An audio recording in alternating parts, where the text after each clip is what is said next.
When I was in the 4th grade, every day after school, the neighbor kids and I would hop on our bikes and ride as fast as we could down to the woods.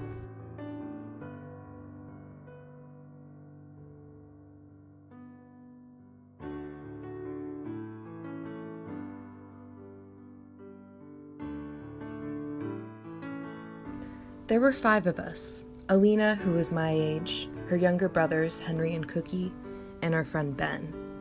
And we all knew the woods like it was the back of our hands.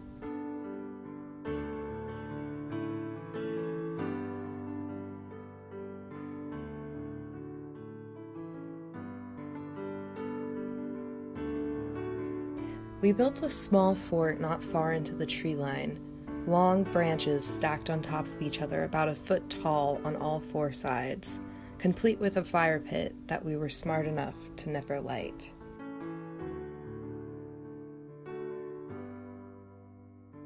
Just beyond the fort was the monkey tree, whose long limbs we climbed on for hours at a time.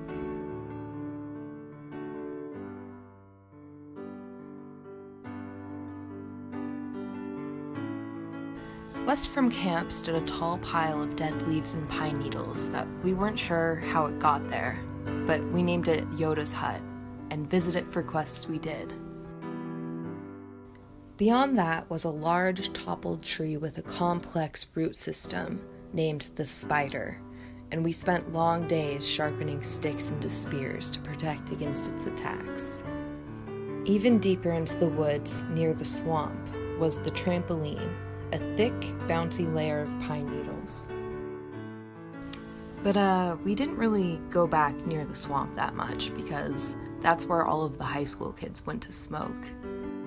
There was also a blue tarp tent that we steered clear of. We had heard rumors from other kids that a young girl lived there, but I never saw her. Also by the swamp stood a lone blue cabinet in the middle of the trees, and if we dared to go back that far, we'd leave offerings of sticks and stones and pine cones.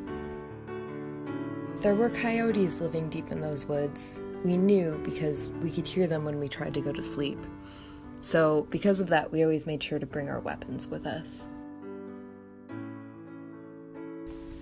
Beyond our sharpened sticks, there were the cannons, large trees resting over stumps that we would sit on and dare the Spider and the coyotes to fight us.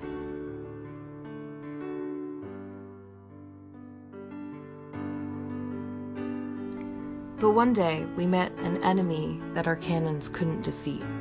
The sign was a promise that our woods would be demolished, and in turn, we promised the woods that we wouldn't let that happen. We stood by it every day after it went up, trying to imagine what good our wooden weapons would be against their giant machines. But then weeks and months and then years went by, and the sign faded, and the tree still stood. But we did not. As the sign faded, the threat it imposed faded along with it, and all of us began to opt inside. We became too busy to play in the woods, and then too old, and then I moved to Montana, where between classes, I would go hiking and explore new woods. When I finally returned back home, the sign, after years of standing, stood no more. The trees behind it also stood no more. The woods were gone, replaced by cookie-cutter houses. At night sometimes I take walks around the neighborhood, taking in the new houses standing where our fort once stood, where Yoda's hut and the monkey tree, where the Spider, the Trampoline, the tarp tent, and the cabinet stood. Our cannons had fallen, and I wonder now where the coyotes live.